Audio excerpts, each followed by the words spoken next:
It's the Greg and Leisa Show. I'm Greg. And I'm Lisa. Thanks for joining us today. We hope you're all doing well. So, Greg, how was your day today? Well, it was kind of interesting. So the day we're recording this, I had to go into the office. I have to go back 3 days a week now, and the heat on the building wasn't working. Oh man, bet it was a little chilly in there. It was chilly. Well, is everybody okay at your place? Yeah, the kids are doing all right. At least tonight, everybody got in bed just fine. School is going all right. I would say not perfect, but they're doing, better than I might have thought originally. Hey, we'll take it. We'll take any good days we can get. We sure will. Yeah. All good on my end. So enough about our small talk, Greg. What's our topic for today? Our topic today is screen time, games, technology. Oh man, that's a hot topic today. Social media. Continuing now and on into the future. So what do you think about social media, Greg? I think social media does have its uses. When it first came out, the early days of Facebook, the MySpaces of the world, people were using it just as a form of communication. It wasn't the predominant, thing on our technology rectangles, also known as cell phones. It wasn't something we did all the time. We got on there for a little bit. In the case of MySpace, you kind of made a journal entry, you got off of there. You saw what happened in the early days of Facebook. You touched base with people you hadn't talked to in a while. When you graduated from high school, you could kind of keep in touch with people. And during COVID, when we were all at home, a lot of the easy features of video chatting on Facebook and other platforms was discovered. So it has a use for that. I would say, unfortunately, now people are spending a lot of time on there. It's more than just communication now. I agree, but I'd have to tell you I'm behind the time because I never had a Facebook page or I never had a MySpace page. It's only been within the last few years that I actually ventured onto Facebook, but I only go on twice a year. And part of that is because I think that I'm old school and my communication should be, if you want to talk to me, pick up the phone, write me a letter, send me a text, let's do lunch, and the more on the personal side and the personal visits. So for us doing this YouTube show, it really takes me out of my comfort level because I am not a big social media person. So I have to get better at that if I expect our viewers and subscribers to, join us on YouTube. Greg, do you get a weekly report that tells you how much time you spend on your social media each week? So my phone does that. I haven't really looked at it. I don't have it sending to me every week, but I'm sure if I were to look at it, full disclosure, I would find some quote-unquote great news on there. Yes, you would. Because for me, and I am not a big social media person, I do get my report every week. And this week I had 14.3 minutes. I'm 14.3 hours on social media this week. And that's in a week. And to just give you an idea, out there, like 14.3 hours in a week is, in today's day and age, I would say incredibly low. There are people who have close to that in a single day, if not more, because it does add up, picking up the phone a little bit, scrolling for a little bit. Yeah, but that's over 2 hours a day average. But I was 6 minutes less this week than I was the week before. So I did go down. But that was 10 hours and 38 minutes in messages and texts. And YouTube was 52 minutes. And I spent 49 minutes on Gmail. And it's like, that's over 14 hours a week. That time I will never get back. But you know what? Whenever we do something like that, we always justify or try and figure out in our minds, how in the world did I spend so much time on my phone? And my justification is, I do a lot of business on my phone or on my Gmail, but I certainly don't text my clients 2 hours a day. No. So that has to be my social part and reaching out to my friends and my family. But let's talk about phones. What age, Greg, do you think is a good appropriate age for a child to have a phone? So for me, I think it's more about maturity than it is about age. That being said, I think a minimum of a teenager, as a bare minimum. But there is a maturity piece, and there are needs for it. Just for emergency contacts. If you're worried about your kid at school, if you're worried about your kid at some activities, I think having that phone does help. It does. Back in the day, there used to be landlines at every house, so the kids could call their friends, or their friends could call in, or if they were home, they could call out for an emergency or dial 911. And today, a lot of the landlines are really extinct, so they don't have that ability. No, that's correct. There's actually, funny pictures out there on this social media of Yeah. teenagers looking at a payphone. And I remember that. It was probably on the way out, when I Hmm. was coming up. But I remember using payphones. I remember using calling cards. And now you show that to a child, and they have no idea. And that's not a bad thing they don't know that, but the times are just different. They are different, but I think that there is a concern with phones and the kids are younger kids. I mean, even our elementary school kids, a lot of them have phones. It's one thing to have a phone and to be able to call your parent or call somebody in the event of emergency. It's a whole nother ball game when you put internet on that phone, because in my mind, there's no 5, 6, 7, 8, or 9-year-old or 10-year-old that really needs to have access to the internet on their phone.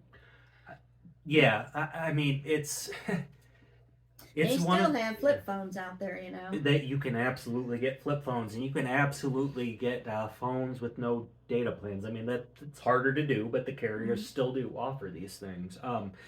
Yeah, giving a child open internet is dangerous. I think we all know. Just putting something pretty innocuous, pretty innocent into Google, you can still get some stuff that you wouldn't want a child to see coming up pretty quick. That's right.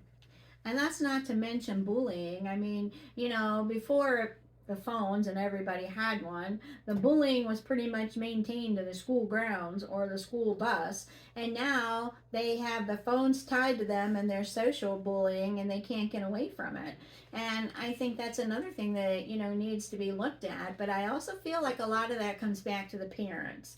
If you're going to allow your child to have a phone, it's your responsibility to monitor the correspondence that they have, the access that they have, the time that they have, and you have to put limits on it.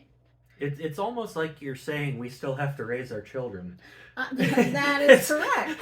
There is Yeah. a responsibility, Yes. because I know as a grandma, and I know my kids didn't have cell phones until I started working on the road a lot, and I wanted to know I could get them if I wanted them because I was out working on the road. Now, granted, their phones didn't have internet access at that time. They couldn't access anything but call or text. And, so I mean, you have to be responsible. There's just too much going on in today, and you have to put limits on the phone. And this excuse that, well, I use my phone, it's my alarm. Well, you know what? They still make alarm clocks that plug in and use Yes. a battery. And statistics and studies have showed you shouldn't look at your screen for 2 hours before going to bed. And so you have to take that responsibility as a parent to monitor, the access that your child has. Yes, and definitely still alarm clocks. If I were to take you up to where I sleep, which is now what used to be the family room because we had to separate two boys, that's a whole other show. But I do still have one of those alarm clocks. And regarding time on the phones, I'm not going to say the companies are perfect with it. Of course, they want you to be on there as much as possible. But there are ways. For one, as an adult, my phone, I can say, "Hey, I want to go to bed at this time," and it'll shut off, and I would have to spend a lot of effort to actually get back into it. For kids, there are a lot of kids functions ways to lock it down. You can put apps on there, but ultimately, you still do have to monitor it. There's no solution to this. I could give you tips. Amazon devices have an Amazon Kids, Samsung devices have a kids thing. They all have something, but at the end of the day, you still have to monitor it. There's no one stop solution where you don't have to pay attention to it. Well, I know as a grandma, I have trouble monitoring it because I don't have the setup that I need when the kids come and stay in their room. And so that always bothers me. So I set the alarm and I control the remote. But for somebody who's technologically challenged, like I am, it is hard and it is difficult, Right. to be able to do that. But also, the phones and social media have really taken away the social aspect and the personal interactions between family, friends, and just being able to know how to communicate. One of my grandchildren came to spend the night, and I was in the living room watching TV, kind of waiting for them to come out of their bedroom, and they didn't come, and they didn't come. So I decided, okay, I'm going to text them. So I'm sitting in the living room texting my grandchild, and so I got a response. They didn't come out. So I thought, all right, this is crazy. I'm going to video chat them. So I got the video chat on so I could video chat with them back in the bedroom. And I thought, you know what? You can't do that. You have to be able to interact and spend that time, and there is nothing that important on that phone that you can't, stop and visit with family and interact and have fun. Absolutely. From my technological perspective, it's easy for me to say these things of, oh, it's easy to use this app, it's easy to do that, but even at that, it's not a substitute for it. I mean, myself, especially during COVID, when we were kind of we were all home and we were all limited to these forms of communication. I didn't treat it right. I really suffered for it in a lot of ways. And a lot of people did. You're not, the only one. Everybody was tied to it. I mean, fortunately, I wasn't one that was tied at home, and we still had to work. But I can see where that, would be, a disadvantage, because it is your only mode of communication when you're not supposed to go out of your house and you're supposed to stay 6 feet apart. And, but, today in tablets and technology and everything that we have at our fingertips, though, it bothers me because sometimes it is hard to get away from. And I looked at it, one of my grandchildren was doing their homework the other night on their tablet, and it had to be done and it had to be submitted to the teacher. Now, in my day, we hand wrote everything and we had to submit it into the teacher. Absolutely. And so it's like even the school system, in the kindergarten and even some in preschool are starting the kids on these tablets, and starting that learning process so early. And, it takes so much away from the personal touch of teaching. And even the parents working with the child, it's like you can't sit next to them and really write out and work with them because everything is done on the computer. And absolutely. I mean, I had a hard enough time when they changed math. Mm-hmm. And I don't want to do another, let's not talk about this new crazy That's math. A whole other episode too, there's a place for it, but that was hard enough to kind of get into and start to work with kids on. But on the tablets, on the Chromebooks, there's not a lot of, easy way to kind of get in there and do some work and show some work. I mean, for me, just math as an example is a lot easier for me to this day to write out these problems and figure it out. Yeah.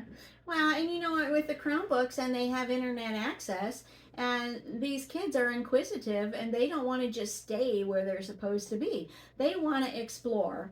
And one of my grandkids, he's too smart for his own britches, because he was exploring and he would pull up, an address and he would zoom in. And he was all about, seeing what else was on the internet. And what child wouldn't be, because they're inquisitive. So they don't stay within the parameters that are set for them. But it's hard, to say, stop it. The teacher's got 30 people in there and he's not where he's supposed to be.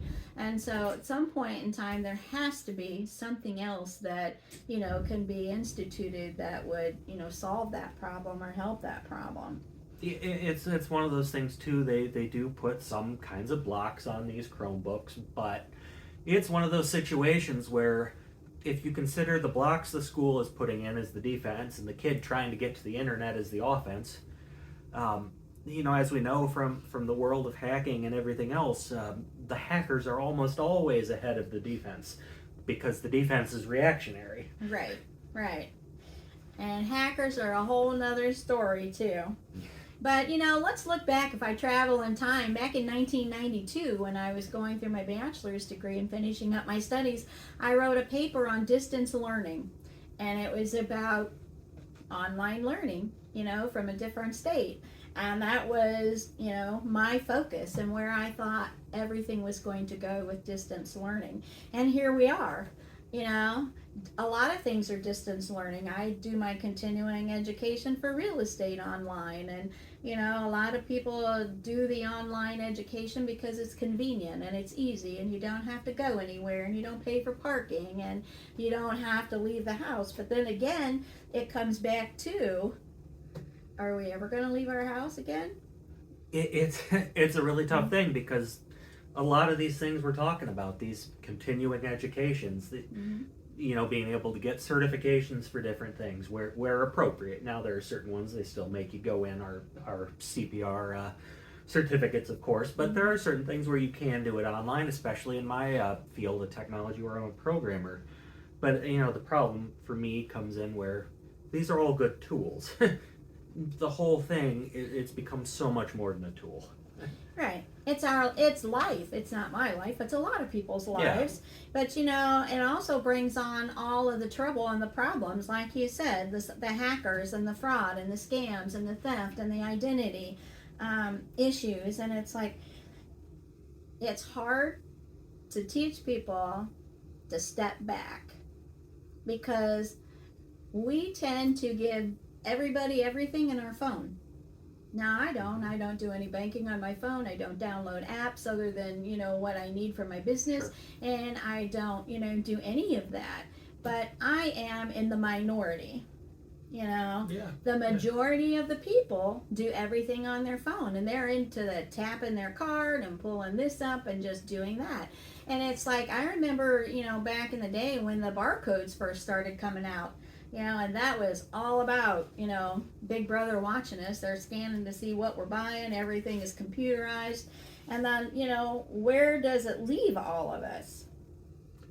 Where does it leave all? It's interesting, the Big Brother with the barcodes, like, now that seems like barcodes at the grocery store seem like a very minor thing. Like, I've had instances where I have been talking about something and I have never entered it in on my phone, and then all of a sudden I pull up my phone and there's an ad for the thing I was talking about. Now, I don't mean to sound too much like a conspiracy theorist, but it's happened too many times for there not to be something there that's going on. Well, and that's like in the algorithms. When you search something on the internet, then you get all those ads and all those products, and they want you to come back and buy it. And if you didn't buy it the first time, the next day it comes back and they raise the price because you didn't buy it the first time, and they just keep going after it. But we have to, it kind of reminds me in the Bible where it says there's going to be a one world government and there's going to be a one world bank. And when you look at everything, isn't that kind of where we're heading? With, the government trying to do away with the physical currency, with everything, trying to merge, and, China, I know, wants to be the top. Sure. And, who has the most financial power. But when we think about it, it's more than that. It's even, Big Brother is watching us. When you look at all of the traffic cams, everything that's out there that is recorded, and it's not much privacy in this world anymore. No. There's only one person, I want to read this Bible verse, that I really want to say, if I want somebody watching me, this is who I want to be watching me. And it's in Psalms 121, verses 5 through 8. The Lord watches over you. The Lord is your shade at your right hand. The sun will not harm you by day, nor the moon by night. The Lord will keep you from all harm. He will watch over your life. The Lord will watch over your coming and going, both now and forevermore. And when I ran across that verse, and I was thinking about that because we were talking about, Big Brother, and it's like, God knows He's in charge of it all. And if anybody is watching me and I have to report to anybody, I'm going to report to God before I'm going to report to anybody else.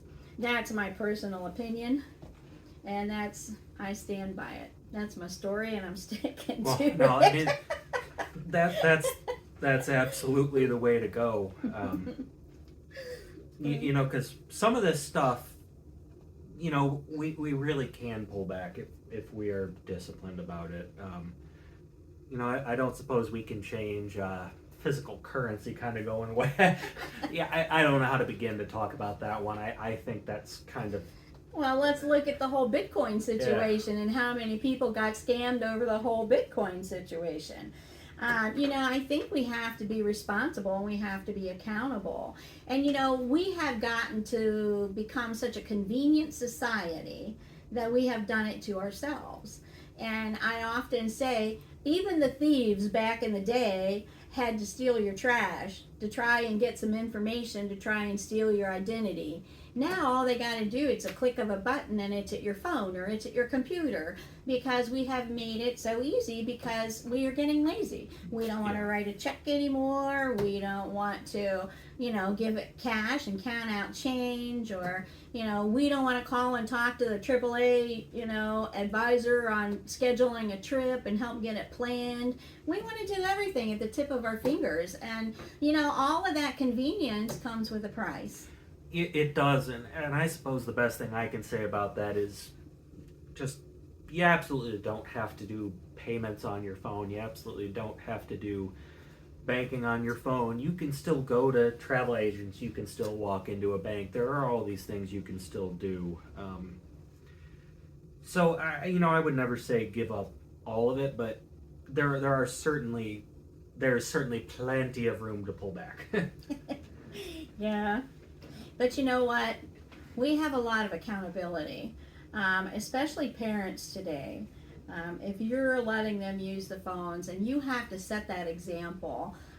We have a rule: no phones at the dinner table, and you just don't need it. You know, you can turn it off. You can put it in a basket. I told the kids last year I was going to run a basket at Thanksgiving, and everybody had to put their phones in it when they came for Thanksgiving dinner, because there was no reason that you needed your phone at Thanksgiving dinner. And boy, did they not like that one. But, you know, it's the truth. If we can't set it aside, you know, someday I'm going to be dead and gone, and you're going to still have your phone. And it ain't going to matter. But, you know, we have to really, you know, look outside ourselves and look at what we do and how it reacts, and, you know, to everybody else around us. But just the phone issue, and part of my, you know, police training and background, I worry about the kids. I worry because the parents don't look at their phones, because they let that, it's my privacy, it's my phone, you don't have a right to see it. Well, I'm sorry, but you pay the bill, you pay the electric bill, you buy the groceries. You have every right in the world to check that child's phone, and if you don't, go ahead. No, it's okay. Absolutely, you do. Even if your child is no longer a minor, if you're paying for that bill, that's your phone. That's right. That's your phone line. It is, and because there are things happening on that phone, and you read stories about it all the time, especially people that live rural, inner city, no matter where. There's all kinds of sex trafficking and human trafficking going on, and they're getting lured in, because if you're not spending that time with your children and you're not knowing them and you're not paying attention, I'm going to guarantee you somebody else is. Somebody else is going to be telling them how pretty they are, and somebody else is going to say, oh, I love you, and somebody else is going to say, send me a picture of you, I want to see how beautiful you are. And the next thing you know, they're meeting them somewhere without you knowing it, because they're sneaking out of the house, and the next thing you know, your child is gone. And this one really hits home. First thing I want to say is kids are very smart, don't have a lot of wisdom. Right. So they're smart enough to know how to do all this. They're not wise enough to know always when to pull back from it. And, you know, just the part that hits home, our little area here in Northeast Ohio, you would think is a safe place. It is not. We have some of the highest, you know, rates of this sex trafficking and a bunch of different things. Yes, and they just recently, you know, I've done 2 big stings this year. And, you know, the kids don't know when something doesn't pass the smell test. And, you know, when you're in training for safety and security and police, you have this instinct that, you know, it doesn't pass the smell test. If something doesn't pass the smell test, or it's too good to be true, it is. But you, as a parent, are responsible for protecting your child. And you have to step up and take that responsibility. I don't care how much they whine and gripe about it, because you want to solve the problem, you get them a flip phone and give them no internet access. And then you go from there. And yes, that doesn't mean they might try to get on at the phone, at some friend's phone, or they might not try to get on at the library, or they might not try to go somewhere, but they're not going to get it at home. And that's your responsibility to monitor the kids, because there's so much, and I know I said this last time, that our kids deal with today in our society that we didn't have to deal with, and it's a million times worse. But that means that we have to be on our guard a million times better to stay ahead of the thieves and the scammers and the frauds and the people that are trying to take advantage of everybody. And that's one of the things that we have to do, and we have to be diligent at it. When it comes time to being a senior, and you listen to all of the scams that seniors get, because now their technology with the AI and the QR codes, the seniors are prime for scams because they believe, they have a hope, and they believe, and it's people. Some of these scams are, thankfully I have the knowledge to see them. I have another business page, we have this page, and you will get messages that say, hey, Facebook's going to delete your page if you don't enter your info in, and you click this link and you're taking this page. You're supposed to enter not only Facebook page info, but a lot of personal info too. So, hot tip, if Facebook's going to delete your page, the message is very clearly going to be coming from Facebook. So if it says anything else, right, you don't open that, but you have to be very careful. And if you get something like that and you have a question about it, or from any source, if it's claiming to be your bank, claiming to be your Facebook, look up the number that is that bank or that source or that customer service for that social media venue, and call them. Right. And you have to put our manners that we learned by the wayside. I mean, it used to be rude to hang up on somebody, or it used to be rude not to answer your phone on purpose. Well, you know what? Today it's okay. If you don't recognize that number, because now they have the technology to change the name to anything that they want that shows, and if you don't know it, don't answer it. And if they're trying to sell you something, or they're trying to say your loved one needs money, then you hang up and you call that loved one, or you call a relative of that loved one. Because if it's true, you'll know it's true. But when they're trying to get you money, you don't ever send any credit card, any gift cards, any Western Union. You don't do anything like that. And even on the singles apps, when people are trying to go after your heart because you want somebody to love you, well, yeah, they want to love you. They want to love all your money out from under your bank account. And you've seen it on Dateline and 2020 and all the different shows. Well, you know what? It comes down to there's nobody going to take care of you but you, and then you and God. God's going to take care of you first if you have that belief. But you know what? Nobody's going to take care of you but you, and you have to look out for yourself and your family and those people that are important to you. And that's another thing that's part of our responsibilities, is looking out, for those that we love, or elderly that don't have family or kids. And, we as seniors, and especially as technology gets more advanced and more advanced, they either want you to conform to it, and it comes down to a point where sometimes you're not going to have a choice. I don't have the QR code on my phone where I can pull up a QR code. Now, I do have a QR code on my website for Listen and Learn with Lisa on my business card, because everybody else is using it. But just because everybody else is using it doesn't mean that I have to use it. And you have to make your own choice. We have to be responsible with what we do when it comes to our phones, the internet, social media. I don't, like I said, I go on Facebook twice a year. I don't post pictures of my family, and I tell my kids and everybody else, don't post any pictures of me out there, because they can take your photos off of Facebook. They can see how lovely your children are.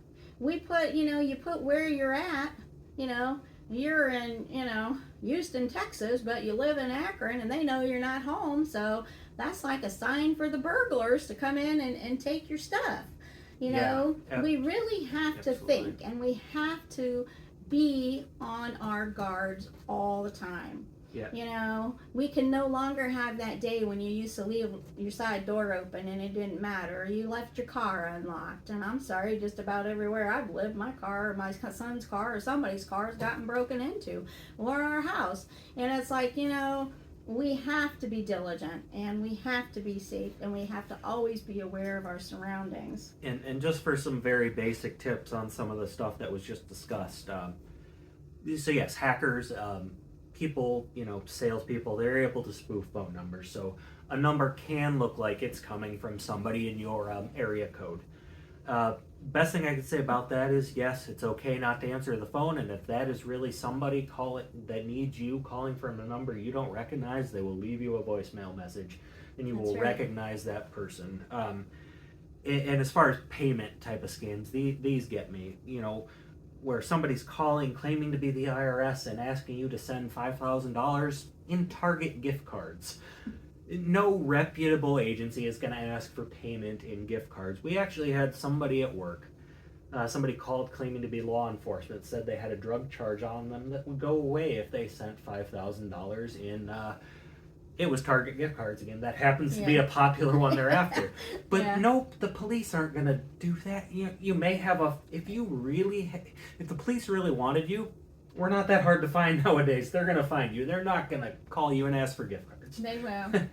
And you can take that phone number and look it up on the internet and see how many people have had that phone number, or how many scams have been reported from that phone number. Googling the phone number does result. Very often when I've done it, you see scams, or, you know, the owner of that number is somebody you don't recognize, so the number's being spoofed. It can be easy to tell some of these things. And they can also type in another name. They can type in, you know, the name of your insurance company, or they can type in, you know, Social Security. They can type in any of that. But it's like Greg said, if it is truly that person or that company, they will leave you a message.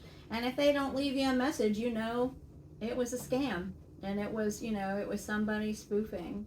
Or it was them and they didn't want to leave a message, but they will find you later if they they'll really call need. You back. If there's somebody who you're really close to and really needs something, they know how to find you. Yeah.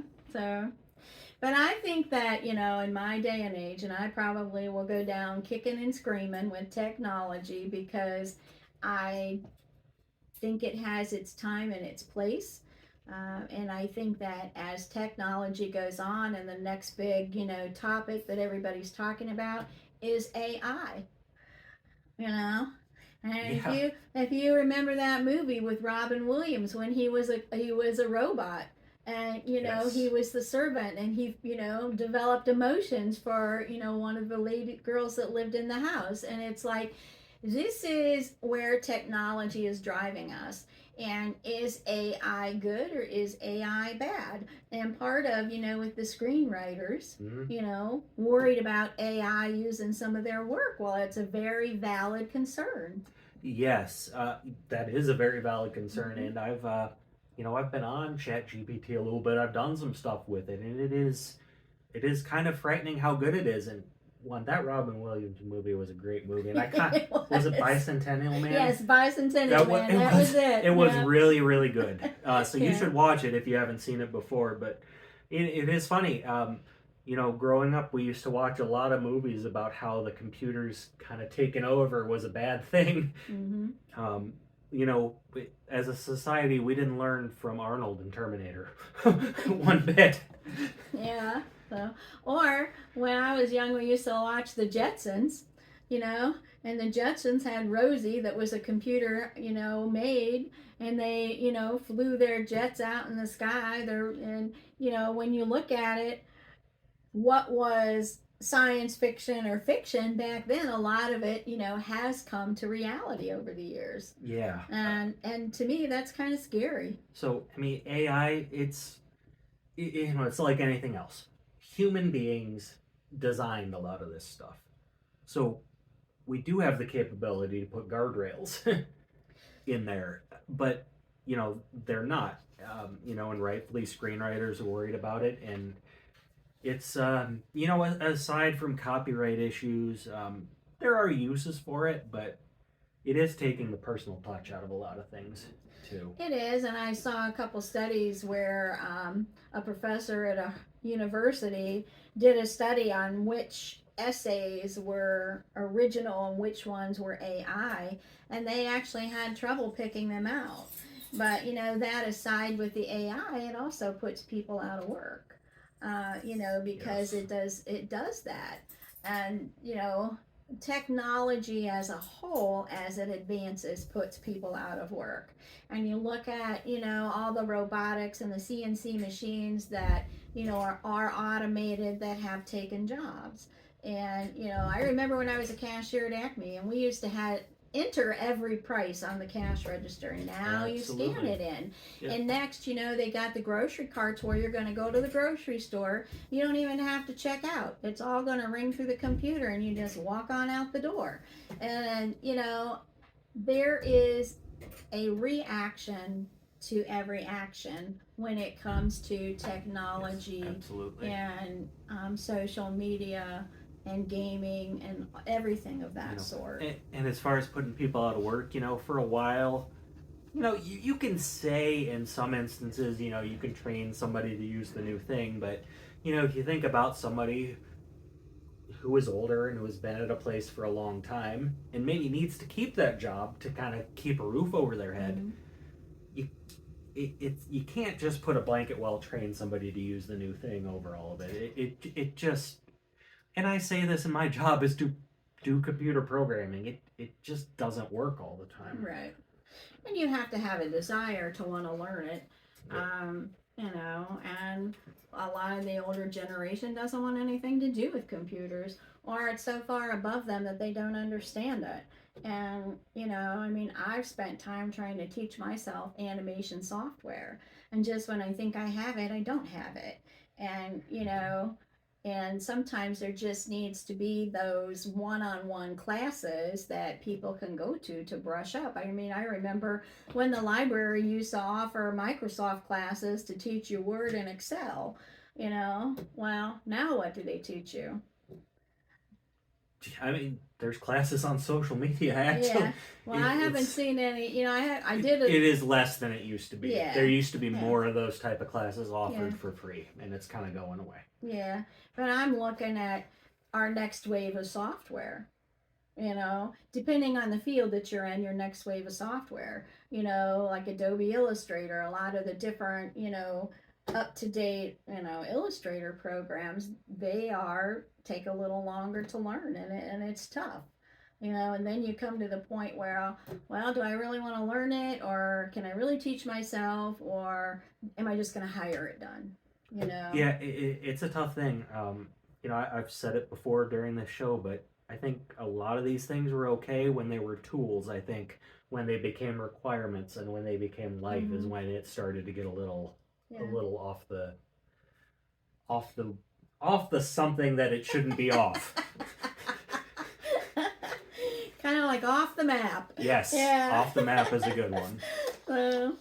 Well, this is a hot topic, and there are a lot of different varying opinions on it. And I do believe computers and technology have their place, but I also think that we as individuals have our own responsibilities and our due diligence on what we need to do when we use them, when we allow our kids to use them, and how they are used. Absolutely. And we're gonna keep fighting the battle and keep going forward, and we may revisit this topic again someday. Yeah, and I think you have to keep fighting. I think that's that's a big lesson here. You do. You have to keep fighting, and you have to stand up for what's right. And there's one thing I learned, and even the Bible says you never grow weary of doing righteous. And if you can do the right thing and you can sleep at night, then you're good and you've done the right thing. So I think that about wraps it up for today, doesn't it, Greg? Yeah, I have one more thing left to say. I had promised last week that I would blow the air horn. We got the air horn out, and the button appears to not work. But I've been told that's okay because that air horn cost approximately how much money? $1. So that's okay. Whoa. We may have lost $1, but I got it out right before we recorded. We'll take another look at it. I am a little scared though because my kids are asleep right above my head, and this thing says it can be heard for up to a mile away. I know. That's why I was hesitant about letting that thing go off. So it's maybe a blessing in disguise that the button doesn't quite work. Yep. Well, thanks for joining us for absolutely. our show. This is the Greg and Leisa Show, and we'll see you next time. All right. Have a great week.